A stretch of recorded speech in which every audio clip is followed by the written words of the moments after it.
So many different angles we can start. Maybe we can start high level in terms of how long you've used Klaviyo and IgnitePOST together. That's a great question. Um, I will have to look into that. It's been probably I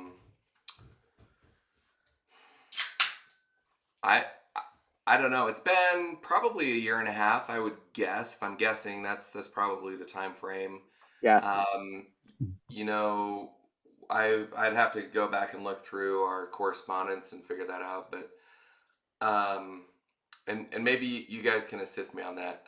Yeah, Yeah. I But was gonna say I can look up and see because I think when you started using IgnitePost, you're already a Klaviyo customer, so I could yeah, probably I Yeah. see had been when. for quite some time, right? Right. Right. So, Yeah. um, I've been using the two together. I'm guessing a year and a half.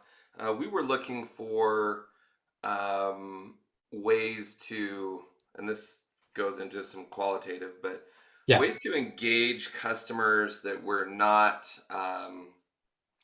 just rote and weren't, normal, and we wanted a real personal touch without without the work of a personal touch, right? So we actually found IgnitePost through a friend of ours. He was using them successfully, and as we started to think about ways that we could engage, especially building loyalty post purchase is our primary time that we engage with a customer um, through the handwritten correspondence with IgnitePost. We looked for ways to just give that personal touch. So for background, a lot of our advertising, top of funnel advertising, is from the brand side is a founder voice. And my wife Kim, who just walked in here just a minute ago, Hey, um, Kim. Kim is she's the face of a lot of our advertising. A lot of our emails in general come from Kim's voice, and so we wanted a way to carry that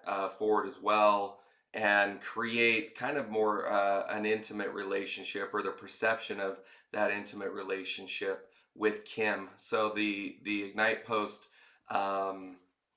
cards that go out are also in Kim's voice, and we worked with the team at Ignite Post to craft those together and come up with some really cool stuff. Yeah, and we Nice. specifically chose a handwriting style that was kind of like Kim's style. Yeah, Yeah. right. Yeah, exactly. It just so happened that there was one. I was like, oh, that's really cool. That is a lot how she writes. Yeah. Yeah. That's really cool. And Arya, maybe more education for me and whoever's listening on the IgnitePost side. How many different styles can customers choose from, and or can you upload your own style? Yeah, so we have 12 right now that you can just choose from. So if you just want Okay. to like get up and running, you can choose one of those immediately and just get going. We can also duplicate someone's handwriting. So if you wanted to put your own handwriting on file, you can do that. Essentially, we would get a sample from you. So we have a specific sheet that you would print out and literally like write with pen, and then you'd actually mail it back to us, and then we take that and then turn it into a handwriting style, and then that would Oh, appear on your cool. on your dashboard, and you could use that going forward. It would only be available in your account, Right. but it would be your handwriting, and then you can send whatever you want in your own handwriting. Nice. Nice. Sounds good. Um, cool. Yeah, Devin, appreciate that overview. I guess maybe in taking a step back towards like the channel level or the category level. Before landing on IgnitePost, I assume there was some decision to explore direct mail in general. And I'm thinking in the context of how a lot of marketing nowadays, or digital marketing, is trying to make old things new again. This Hmm. happened with email. This is also Sure. happening with SMS, direct mail as well. What was the appeal of direct mail specifically, and why you went into that and want to put more dollars behind that versus, let's say, something a little bit more relatively cutting edge? Let's call it, I don't know, TikTok, the metaverse, whatever. Yeah. Yeah. Right. Yeah. Right. I Yeah. think I think you're kind of alluding to it right now. I mean, I think there's probably I put myself in the consumer shoe. I am a consumer. Shoot, I mean, Yeah. I buy a lot of things, and I think there's kind of an inner yearning, whether we realize it or not, for authenticity Mhm. and real connection. And as a smaller jewelry brand, we know we're not going to go compete on a budgetary scale with some of those who have just gargantuan budgets. So Mhm. we're looking for a way to really build those personal relationships. Direct mail was, as a category, as you mentioned, was interesting to us because people still go to their mailbox and they still get the mail. Mhm. That there is no junk folder, even if they're glancing at it. That was our first thought, is Yeah. maybe it's just a reminder that we are a brand, and initially we had kind of imagined a variety of different ways of approaching this, but a stamped envelope, handwriting, again, for us, came back to something that would get a lot more attention, we Mhm. thought, and certainly provide that authenticity that I think consumers are looking for. And for us as a brand, knowing that we have to be competitive with people who can afford to spend a lot more than we can. That was one way that we thought we could distinguish ourselves. Awesome. Awesome. Very cool. And did you do any early testing with IgnitePOST, just testing with a few customers to see what their response was, or was it like an Yeah. all-in kind of thing? No, we did. And well, first we tested with ourselves, right? I was Yeah. like, well, Yeah, let's run one and let's see how it shows up, yeah. Yeah.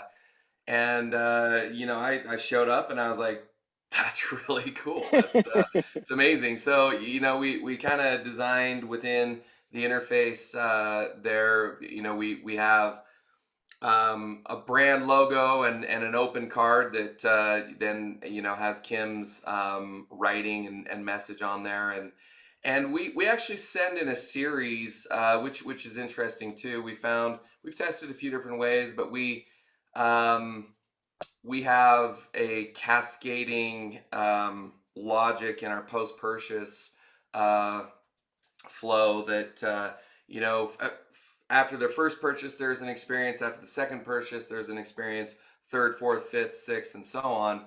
And we thought, after somebody's made one purchase from us, we want to get them to make a second quickly. After they've made a second purchase from us, and we're now nurturing that relationship and going for a third, we're really focused on what we're doing. And we thought, we looked at where people were going, and they were kind of falling off. And after a third purchase, there seemed to be a split where somebody was maybe going to buy from us one or two times. After the third, they were either going to buy 100 times or they weren't going to buy again. Oh, And yeah. so we identified that as a pivotal crossroads, and we inserted our first IgnitePOST triggered send right there after the third purchase. And really, it's a thank you card. It's a heartfelt thank you for being our customer. We appreciate your loyalty. We explain a little bit about the brand and the small family brand, and our artisans in Italy. And we go through kind of in a really short message why we try to remind them why they liked us in the first place, and really try to cement that relationship. So we do that after third. We do it again later in the purchasing journey, and it's proven to be true. We've tracked where the fall off is now, and we're seeing a lot. And again, I'll do my best to get some hard numbers for you, Carlos, but Okay. Yeah. we've noticed that as we have engaged with customers that way, even though we're not tracking, we don't have a hard, there's no scan a QR code. We've thought about all Yeah. these things, and we ultimately have decided not to engage the customers that way because it isn't the feel that we want. It doesn't accomplish what we want. So we're not trying to measure it in the standard marketing methodologies that I think we're all accustomed to doing. We just said, here's a letter from Kim. That's it. Mhm. You know, Yeah. no agenda, no nothing. We're not trying to track this. It's not going to a landing page. There is no scanning of a QR code. We're just saying, hey, we really appreciate you. And we've seen the number of repeat purchasers, and I mean it's crazy. To be perfectly candid, Nice. we believe it's kept us in business. Oh, wow. With the That's rising amazing. cost, Quote that, and Aria. it's not a singular effort, but Exactly. I think we've focused on that post purchase experience so much, with the rising cost of new customer acquisition, Right. CPM, CPAs. Yeah. I mean, we again coming back to the fact that we know we're not going to outspend some of the much larger brands with big investor dollars behind them.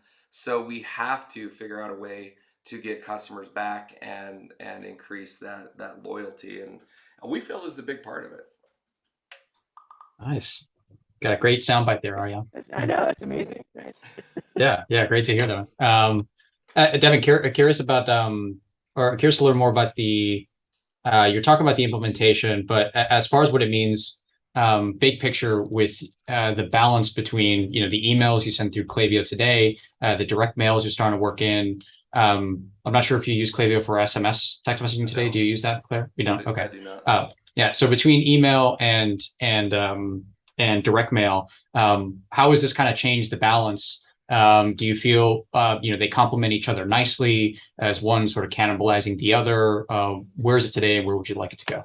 Yeah, that's a great question. I think ultimately for us, we feel that there's a complementary relationship between the two, and we're not going to stop emailing, certainly, and we're very well aware of how powerful email is for us as a company. Um, Again, for us, it's a question of amplifying that experience, adding to the experience, and letting people know that there's someone real behind the brand. That's our ultimate objective. Is Mhm. to, we're not a nameless, faceless corporate monolith. Right, We're a real brand with real people. right, right. Absolutely. Speaking towards that authenticity. Yep. Um, how has the data you had in Klaviyo helped you personalize what you send in those letters?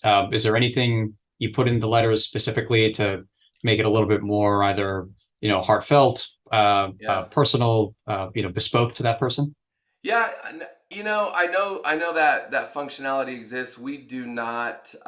We keep it relatively generic, Okay. and focus more on um, the the number of, so segmentation wise, again going back to what I mentioned earlier. Right. We're triggering off of number of purchases. So Right.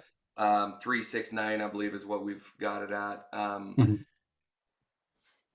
Somebody who's making 9 purchases from us, they're pretty much locked in. I Yeah. mean, at that point, they're going to buy everything we ever made. And we've seen some really cool. Is it directly attributable? It's not. However, I look at some of these customers. I looked at one the other day who has spent $75,000 with us over the course of the last year or so, which for us is a very good customer, Right. with our average order value being about $75. Her average order value is closer to $1,000. And as we look at that, we believe, again, it goes back to um, real, authentic relationships, and resonating with customers. So as we go back into how we're approaching it, how we're looking at it, how the numbers really work, that the segmentation for us, we're actually fairly sophisticated in a lot of the segmenting that we do in Klaviyo. This is one where we're simply taking the approach that, look, here's somebody who's transacted with us a set number of times. We think that represents a crossroads where we should be communicating in a certain way, Right. and we thank them again for their repeat business. We keep it very simple. Got it. Got it. Keep it simple. Uh, if you could personalize that in the future, if you could add like a unique touch to that particular person, where not only does it feel like, somebody hand wrote that note, but somebody hand wrote that note for you specifically, something in the content to speak to them. What would it be if you could wave a magic wand? Yeah, I mean, we could speak to the piece that they bought. One of the technical challenges for us there is Mhm. um, that we really encourage customers to not only buy one piece of jewelry from us at a time. So, Yeah. we're saying, okay, then we have this hierarchy of which one do we speak to. That would be my first idea for more specific, messaging. And outside of that, we may consider in the future speaking to a collection, right? So if they purchase something from a specific collection of ours, we might say, hey, great choice from this collection or that collection, and maybe throw in some of that, and you bring up a good point. We probably should revisit that, but Mhm. it's interesting, and this is one of the things that I most love is that our use of IgnitePOST has largely been set it and forget it. I mean, and I personally, as a small to medium sized business owner, appreciate that very much. Yeah. There's a lot that requires my attention every day, Right. and even outside of Roma's not my primary business even anymore. Huh. So anything that I can do to remove decision making, I'm gonna do. Makes Yeah, sense. Love it. that makes sense. A lot of efficiency gain there. Yeah, for sure. Yeah. Have you gotten any customer feedback from the letters specifically? Absolutely. Yeah. I mean, Yeah. we have people mention it all the time when they call in to customer service. I get thank you notes back. People, Oh, seriously. Here's Kim. Hey, Kim. Yeah, you please share. always Yeah. write me thank you notes in return. It's rude to Oh, get really? it back and not return thank yous. So, so Yeah. sounds Not like a lot, but some like of our a few times a month. yeah. Okay. Not like every day, but Yeah. So which for us is mission accomplished, right? Hey, there's a relationship with Kim.